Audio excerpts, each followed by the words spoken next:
The fog rolled in thick and heavy, shrouding the small coastal town of Blackwater in a ghostly pallor as the sun dipped beneath the horizon. The air was tinged with an acrid scent, reminiscent of brine and decay, and the distant crashing of waves echoed eerily through narrow alleyways. For generations, Blackwater had been a quiet place, idyllic in its isolation, where fishermen still told tales of the deep and the mysterious, but few dared to believe anything beyond silly stories. Until Hannah Monroe arrived. Hannah was a curious teenager, sharp-minded and fiercely brave, with an insatiable hunger for the unknown. She had come to Blackwater to visit her grandfather, Old Tom, a retired lighthouse keeper whose stories had often fascinated her. But on this trip, Hannah sensed that beneath Tom's slow, gravelly voice and his twinkling eyes lurked a darker secret. It had started a few nights ago. Hannah had been wandering the shoreline, her flashlight casting a weak beam through the fog, when she saw it, an enormous shape moving beneath the water, massive and indistinct, like a shadow of a great beast gliding through the depths. She froze, staring as the thing broke the surface briefly, revealing a glimpse of leathery, armored skin, glistening with darkness. Then it disappeared again, drowning beneath the waves. The next morning, she found her grandfather sitting by the window, gazing intently at the sea. When she brought up the strange sighting, he hesitated, then finally said, "You saw the Leviathans, kid. They call 'em that, but I call 'em nightmares made flesh. People around here have learned better than to speak of 'em openly. Once you've seen one, you don't forget." Hannah's pulse quickened. "Leviathans? Like giant sea monsters?" Tom nodded grimly. "And worse. They're ancient, otherworldly creatures, older than the stones or even us. Something from the deep that doesn't belong in this world. Some folks say they're remnants of other worlds, tech or creatures from beyond our understanding, things best left undisturbed. But they do come, Hannah. They come when the sea is quiet. And they take what they want." That night, as a full moon cast an eerie glow over Blackwater, Hannah's curiosity overruled her fear. She grabbed her coat and flashlight and headed back to the shoreline.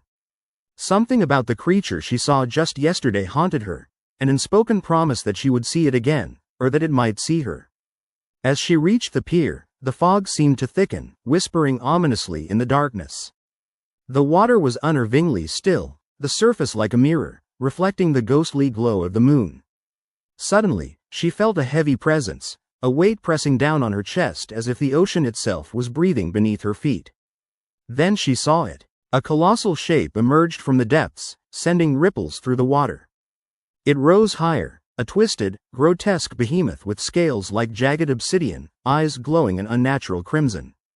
Its mouth, a cavernous maw filled with rows of jagged teeth, opened slowly, emitting a low, guttural rumble that vibrated through her bones. It was impossibly vast, beyond any whale, beyond any creature she knew, and shivered at the grotesque majesty of its form. The Leviathan's gaze locked onto her, cold and calculating. For a moment, she wondered if she'd scream or run, but her body was paralyzed, caught in a web of dread and fascination. It moved with terrifying grace, coiling in the water like a living nightmare. Then, with a violent shake, it snapped its massive head toward the town, thrashing its tail to send a wave crashing over the pier. The impact rocked the shoreline, knocking Hannah down. She stumbled and scrambled away, heart pounding like a drum in her chest, racing back toward the safety of her cabin. The days that followed felt surreal. Hannah's mind was awash with images of that monstrous face, its eyes burning into her. She sought out her grandfather, but he seemed distracted, eyes clouded with worry.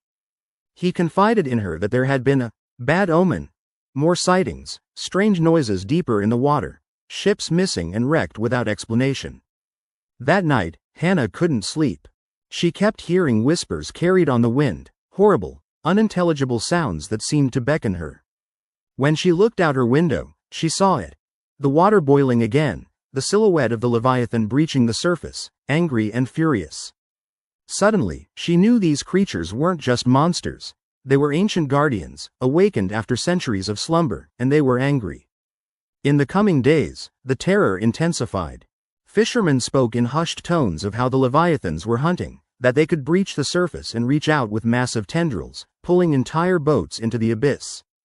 Some within the town vanished without a trace, swallowed by the dark waters. The climax arrived one stormy night. The Leviathan, now more agitated, slammed into the docks with a force that shattered wood and splintered metal. Its crimson eyes blazed with fury as it thrust its massive form out of the water, looming over the town like a nightmare incarnate.